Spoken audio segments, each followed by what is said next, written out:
Hello everyone and welcome to another video review from 3GameMan.com. I'm Rodney Reynolds and today I'm having a look at the Antec P9 case. And this thing looks pretty sharp. There's lots of room to work on the inside, some modular components as well. You can install water cooling, plenty of fans and drives, so let's have a look. Now the box is fairly plain, but it does have pictures as well as features and specifications about the product on it. Plus, it's packaged well between two pieces of styrofoam and the case itself is in a plastic bag. Included are rubber washers for installing the drives, screws and whatnot for installing the other hardware, along with a speaker, regular cable ties, a couple of Velcro ties, an extension 8-pin motherboard lead, warranty information, and by the way, it comes with a 3-year warranty, and a product overview. And by the way, you can download the full manual on their website. Now, there's nothing bold or brazen about the styling on this case. It's rather sleek and slender.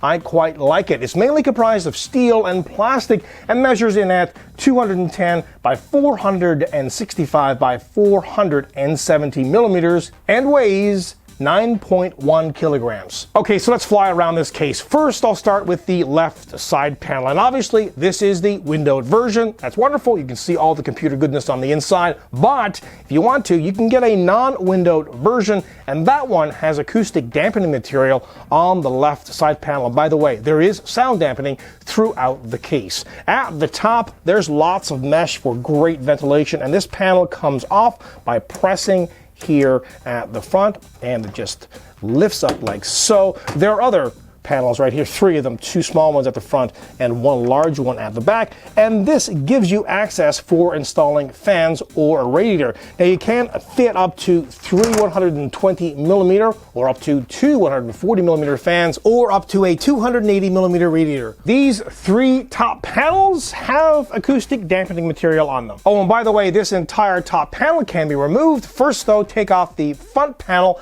and then just pry up all the way around.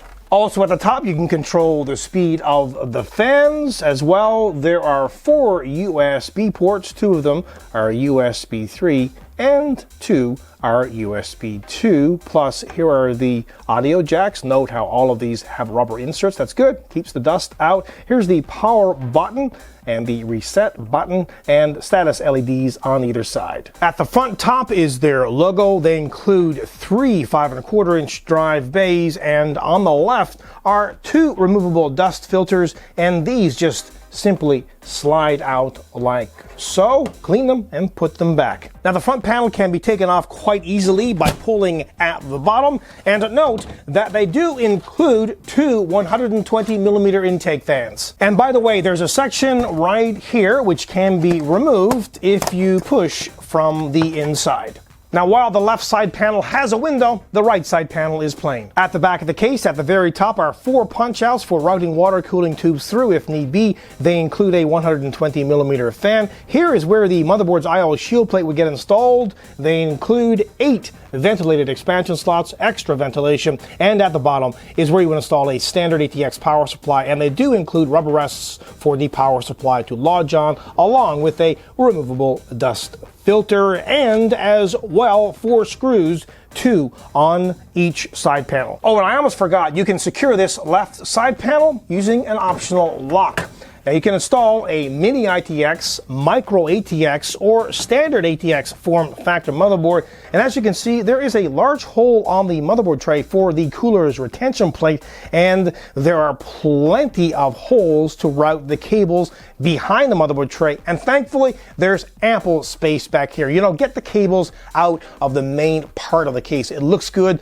Plus, this model comes with a window, right? So you want to clean things up. Also, it will increase airflow inside of the case. Now, as I mentioned previously, there are 3 5¼ drive bays, and note the toolless design on them as well. You can fit 1 3.5 drive up here. Now, speaking of 3.5 drives, well, you can install up to 8 3.5 drives. There are 2 drive compartments. By the way, these can be removed if need be, but also you can install 2.5 drives on these as well. So up to 8 2.5-inch drives here. And on the side of each of these drive cages, you can install an optional 120 millimeter fan. There's no fancy toolless design on the expansion slots. Rather, they use thumb screws, which in my opinion work fabulously. Now let's go through the CPU cooler height, video card, and power supply lengths. As for CPU cooler height, you can fit one that is up to approximately 170 millimeters tall.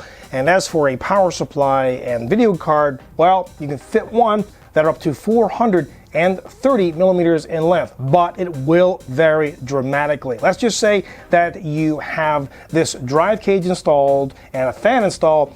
You can probably fit a video card that is up to around 260, 270 millimeters in length with the drive cage installed, and a fan not installed on this. You can fit a video card that's probably up to 280 or 290 millimeters in length. The power supply length will vary as well, and it depends on 3 different things: whether you have the drive cage installed, a drive cage installed with a fan, or optionally, maybe you have a bottom fan installed here. So you're looking at from 180 all the way up to 430. Now have a closer look at the acoustic dampening material that's on the right side panel. It's really not super thick, but it will provide some sound dampening. Again, there's ample space, around 15 millimeters, behind the motherboard tray and the right side panel to route all kinds of cables, like they've done here. Remember those 2 control switches at the top of the case for adjusting the speed on the fans? Well, you can actually adjust the speed on pretty much all the fans, even if you have one at the bottom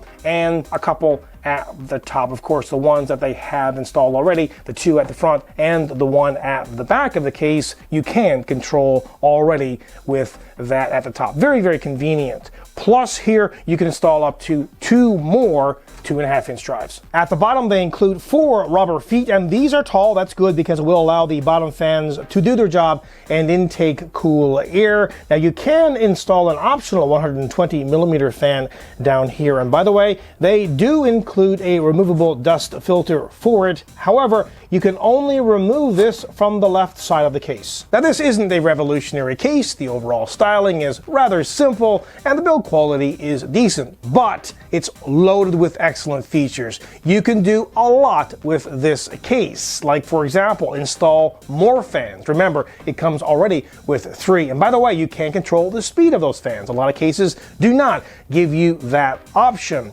As well, you can install rads in this case, so water cooling potential. Plenty of drives can be installed, and there's ample room to work on the inside, cable management, dust filters. I mean, the list goes on and on. Overall, this is a kick-ass product. Until next time, take care. Well, that's it, but I hope you enjoyed the review, and if you think this and other videos that I produce are great, please like them, share, and subscribe to the channel. Also, your comments are very welcome, and if you have any questions, let me know.